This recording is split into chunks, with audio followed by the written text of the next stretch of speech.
todos y todas. Queremos darle bienvenida a un nuevo programa de Cuando el río suena, una instancia generada por el Instituto de Ciencias y Humanidades Alberto Neumann de Valparaíso. Hoy día vamos a estar conversando con un tremendo invitado. Él es Aldo Valle, rector de la Universidad de Valparaíso, al cual agradecemos a nombre de todo el equipo la posibilidad de hoy día estar conversando en este periodo de crisis sanitaria, no solamente de educación, sino también todo lo que significa esta crisis y también para la región. Así que saludarlo, profesor. Muchas gracias, en primer lugar, Carolina, por la invitación y desde luego muy grato de poder compartir sobre el interés que tiene la actualidad, desde luego esta coyuntura tan exigente que estamos viviendo y contribuir desde luego a una reflexión y a una deliberación que nos ayude, ojalá, a todos a sobrellevar mejor, a entendernos mejor y no salir tan mal parados de este momento tan difícil que estamos viviendo. Sin duda, así que se agradece esa posibilidad, sobre todo porque usted también ha tenido un papel importante, a lo mejor dentro de la región, y quiero un poco leer acá, que el día 20 de marzo usted fue presidente regional del Colegio Médico Valparaíso, Ignacio de la Torre, presentaron un recurso de protección contra el Jaime Mañalich con el fin de solicitar el decretar cuarentena en la región, situación que a la fecha todavía no ocurre, y hoy día, durante la jornada de hoy, un conjunto de alcaldes y alcaldesas también están solicitando que de una vez por todas se... ¿Cómo contarle un poco cómo se nace esa presentación en conjunto con el Colegio Médico de Valparaíso y qué le parece que todavía a la fecha estén todavía solicitando esta cuarentena? Bueno, la iniciativa fue del Colegio Médico Regional, del doctor Ignacio de la Torre, quien me propuso que en conjunto pudiéramos interponer este recurso de protección de verdad a la semana siguiente o a las 2 semanas, ¿no? De ya verificado el primer caso de contagio en el país y ante la inminencia de que desde Santiago se trasladara mucha gente a la región, nos sentimos desde luego con la responsabilidad de, de impetrar ante los órganos jurisdiccionales, en este caso la Corte de Apelaciones de Valparaíso, mediante un recurso de protección que se dispusiera la instalación, ¿no?, de una cuarentena o medidas restrictivas que garantizar el aislamiento social. Básicamente ese es el objetivo de ese recurso. Lamentablemente la Corte de Apelaciones declaró inadmisible el recurso y por eso que hoy día se está tramitando una apelación respecto de esa resolución de la Corte de Apelaciones de Valparaíso. Ello todavía no ha sido fallado por la Corte Suprema. El argumento que ha dado la Corte de Apelaciones de Valparaíso es que se trata de decisiones que el ordenamiento jurídico reserva a la autoridad política y que no le corresponde al Poder Judicial determinar en qué momento se deben adoptar medidas propias de la política pública, ¿no? Nosotros, desde luego, interpusimos este recurso por razones de emergencia. El recurso de protección es una vía extraordinaria para recurrir a la jurisdicción cuando las personas estimamos o podemos estimar que la autoridad administrativa no está actuando con la debida diligencia y oportunidad. Y no es para cuestionar, no es para descalificar la actuación de la autoridad sanitaria en este caso, sino más bien para que tenga que fundar ante los tribunales, ¿no?, responsablemente, que explica que no haya tomado esa medida y que explicaría también que esa medida no estuviera considerada a efectos de adoptarse si las condiciones, ¿no es cierto?, sanitarias y de riesgo así lo aconsejaran. Y claro, como el tribunal competente declaró inadmisible el recurso, obviamente la autoridad no ha tenido que rendir ningún informe, pero al margen de eso, obviamente cada autoridad es responsable de las decisiones que toma. Nosotros hemos obviamente impulsado ese recurso en el bien entendido que se debe actuar con la mayor diligencia, con un enfoque precautorio en definitiva, los efectos que puede tener esta crisis sanitaria sobre la población, y en el bien entendido también de que estamos haciendo uso de un medio jurisdiccional, es decir, de un procedimiento que el propio ordenamiento jurídico le provee a las personas. Y, como digo, no se ha fallado en definitiva este recurso, pero a mí me parece que la señal que dimos en su momento se conecta muy bien con lo que luego distintas autoridades políticas, ya en el ejercicio del derecho de petición, ¿no?, han solicitado. A mí me parece que ya por segunda vez, en el caso de los alcaldes de Valparaíso, que han pedido que se decrete una cuarentena, ¿no? Mi opinión es que la autoridad administrativa ha demorado, no ha actuado con la debida diligencia y que por lo mismo ello da lugar a responsabilidades administrativas y eventualmente a responsabilidades políticas. Estamos viendo lo que ya está ocurriendo en Santiago, lo que ha ocurrido en otras ciudades, y por lo mismo nosotros no creemos que actuamos según nuestro deber público, según nuestro deber cívico, y claro, también tenemos el realismo de entender que la Corte de Apelaciones de Valparaíso ha fallado haciendo ejercicio de sus facultades, pero también nos interesa haber dejado dicho ante la ciudadanía, ante la región, que a juicio de quienes interponíamos ese recurso, yo en mi condición de rector de la Universidad de Valparaíso y el doctor Ignacio de la Torre en representación del Colegio Médico Regional, bueno, interpelábamos de esa manera a la autoridad administrativa, y si no se hizo, bueno, quedará claro en su momento si fue finalmente lo que había que hacer en cuanto a la protección y a la garantía de la salud de las personas. Claro, y como bien dice usted, hoy día está quedando en evidencia que a pesar de que con mucho tiempo de antelación ya diferentes organismos estaban solicitando esta cuarentena, el gobierno ha ido reaccionando a medida que han ido aumentando los casos y no generando esta prevención. Y es lo que vimos nosotros, lo que sucede en Santiago, donde hace muy poco nomás se decretó, digamos, cuarentena en un gran número de comunas. Así que esperamos que esta solicitud, que también hoy día están nuevamente levantando los alcaldes y alcaldesas de la región, permita generar esta cuarentena, que permita también que no se sigan aumentando los casos en la zona. Y, profesor, otro aspecto, y un poco a lo mejor vamos a salir un poco específicamente de la crisis, pero sí está relacionada,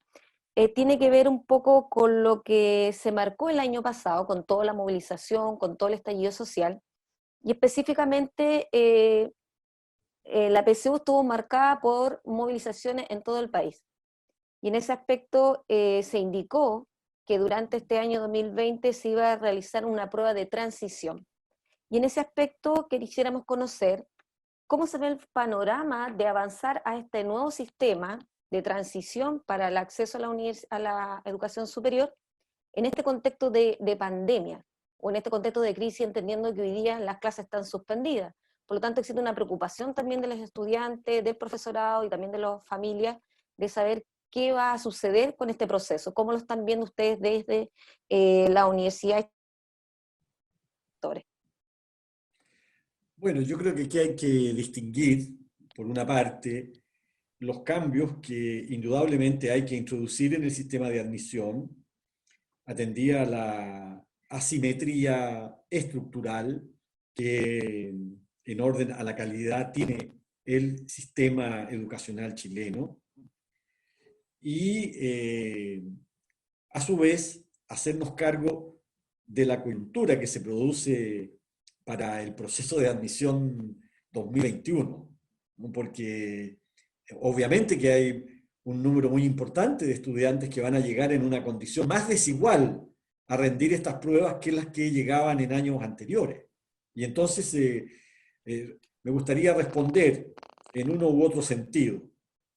En uno y otro sentido, digo, en primer lugar, respecto de los cambios que hay que hacer. Es indudable que se debe avanzar a un sistema de admisión más inclusivo, porque si solo refleja lo que ocurre en la realidad del sistema escolar, bueno, inevitablemente, cualquiera sea el instrumento que en definitiva dirima, ¿no? Las capacidades,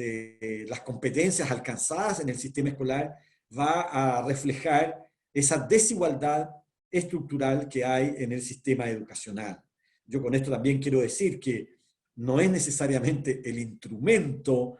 las pruebas, las que producen finalmente este efecto de exclusión, ¿no? Y de injusticia social. Es básicamente, ¿no?, la existencia de un sistema escolar que en los últimos 40 años de política pública se han encargado de generar, de producir esa desigualdad estructural. Yo creo que hay convicción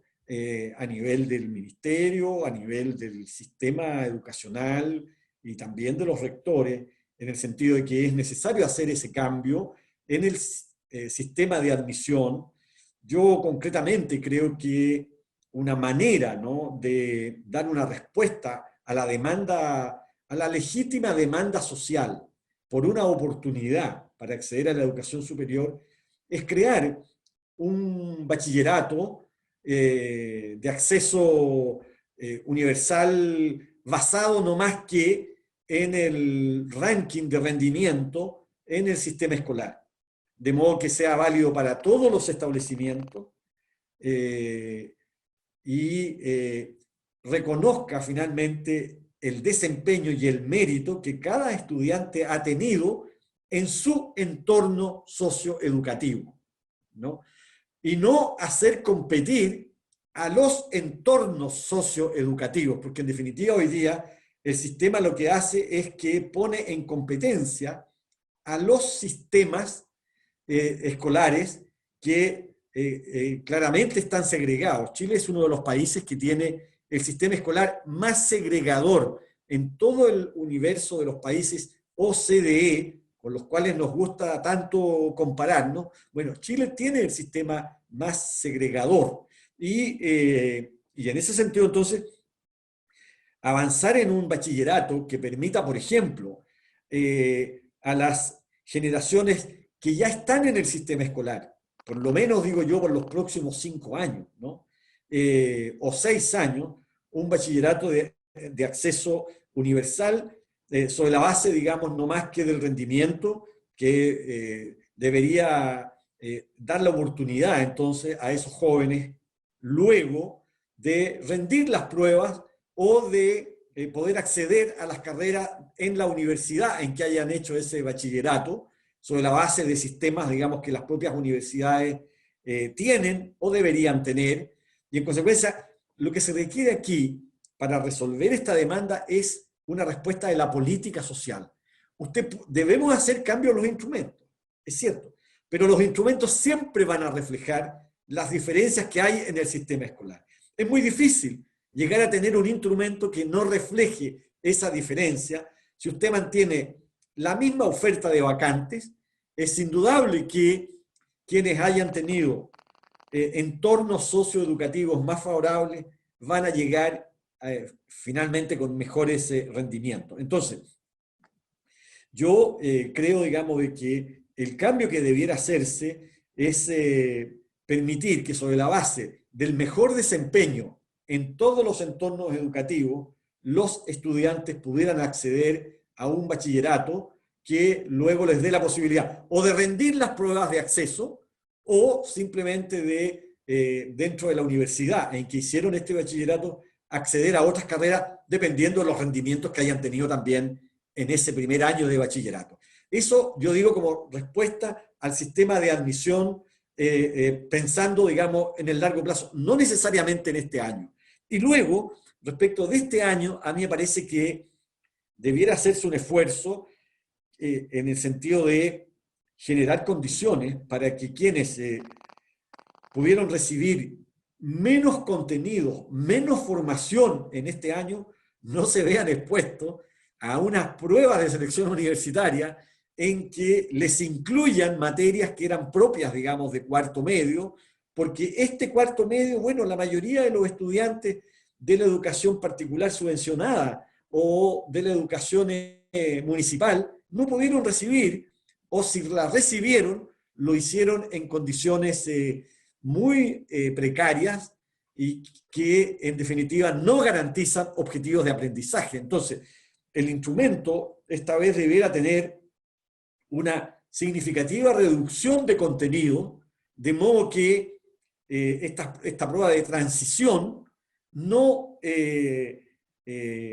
predetermine que, en definitiva, los estudiantes provenientes del sistema municipal o los estudiantes provenientes de la educación particular subvencionada van a llegar, obviamente, ¿no?, con un menor acervo, con una menor posibilidad, en definitiva, de obtener buenos resultados en la prueba. Entonces, habría que tratar, creo yo, en esta, por así decir, diferencia, ¿no?, de evitarla, reduciendo los contenidos y permitiendo que, en definitiva, pudiera haber incluso una bonificación para los estudiantes en términos de puntaje, ¿no?, para los estudiantes por este año, para los estudiantes que no pudieron hacer cuarto medio, aunque habría que pensar también, ¿no?, y esto lo estoy nomás que reflexionando en voz alta, que los alumnos que este año hicieron tercero medio en la educación municipal, bueno, el próximo año, cuando tengan que presentarse a las pruebas de acceso a la educación superior del 2022, van a tener con seguridad también un gran vacío en su tercero medio. Entonces, es obvio que se requiere de una respuesta muy ágil y lo más inclusiva posible. Y que permita hacerse cargo de la situación del momento que estamos viviendo hoy día, como bien usted señala. Y en esta misma profesor, con respecto a la educación superior, y que es un tema que está en debate constantemente, y tiene que ver con el financiamiento de la educación o de las universidades. ¿Cómo están ustedes abordando esta situación en este contexto de catástrofe y todo lo que se viene señalando, toda la crisis que se nos viene, a lo mejor económica, una vez pasada la post-pandemia? ¿Cómo se está abordando la situación en las universidades? Bueno, las universidades están haciendo en primer lugar un esfuerzo porque ningún estudiante se vea impedido de cursar las materias que se están hoy día ofreciendo vía remota. Para eso, la primera urgencia ha sido, por ejemplo, en mi universidad, la Universidad de Valparaíso, proveer a todos los estudiantes que no tenían acceso a Internet, proveer a todos los estudiantes de un chip que les permite, digamos,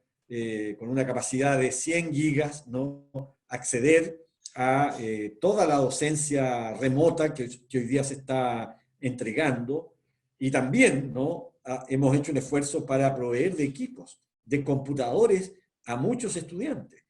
Nosotros ya habíamos, la semana pasada, llegado a los 500 computadores que se habían entregado a los estudiantes en la condición, ¿no es cierto?, de comodato.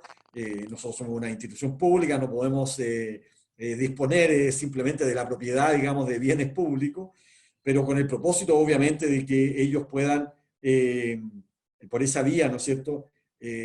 acceder al proceso formativo, porque, una muy desgraciada e injusta razón de exclusión sería que muchos estudiantes de nuestras universidades se vieran impedidos por no disponer de esos recursos logísticos. Pero está por otra parte, ¿no? La condición de el pago que tienen que hacer los estudiantes, particularmente los que no tienen gratuidad o los que no tienen beneficios como créditos o como becas que cubran completamente el arancel. Bueno, las universidades, me atrevería a decir en general, pero las que yo más conozco, digamos, son las universidades del Consejo de Rectores. Todas tenemos sistemas de flexibilidad, de modo que ningún estudiante se vea, por ejemplo, impedido de terminar el semestre porque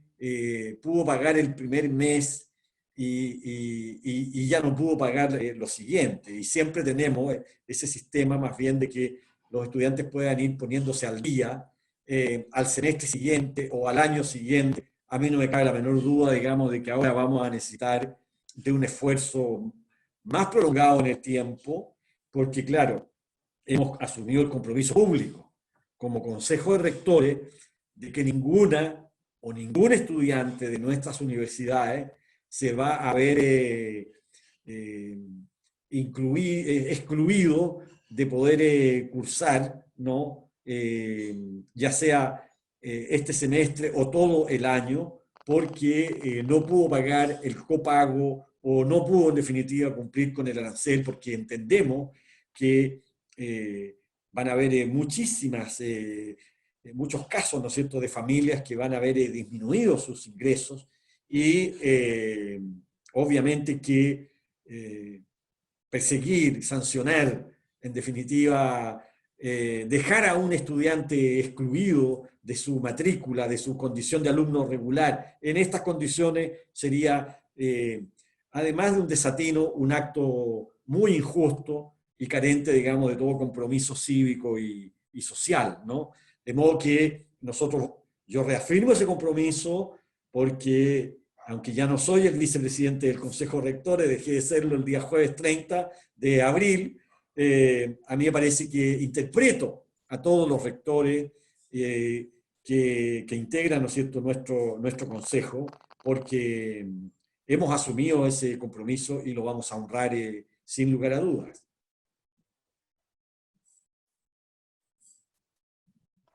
Bueno, queremos agradecer,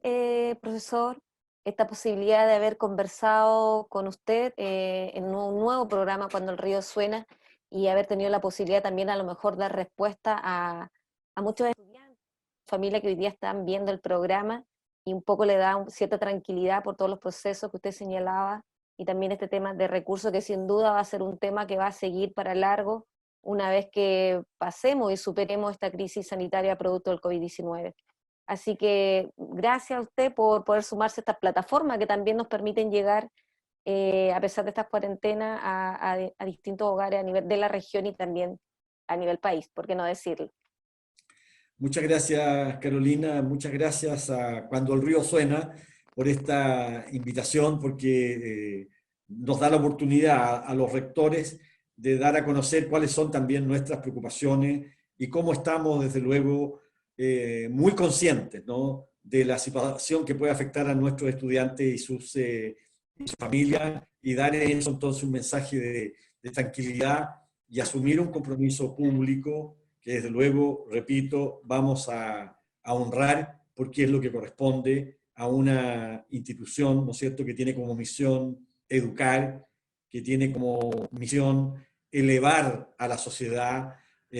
a un mejor estándar de convivencia, y en consecuencia no nos puede mover en esto ni la exigencia puramente reglamentaria, mucho menos el lucro y mucho menos una coacción económica para jóvenes y para familias que seguramente lo van a pasar muy mal a consecuencia de esta crisis económica que sin duda, ¿no es cierto?, va a seguir a esta crisis sanitaria. Muchas gracias, que tenga una buena tarde. Bueno, igualmente, gracias a ustedes.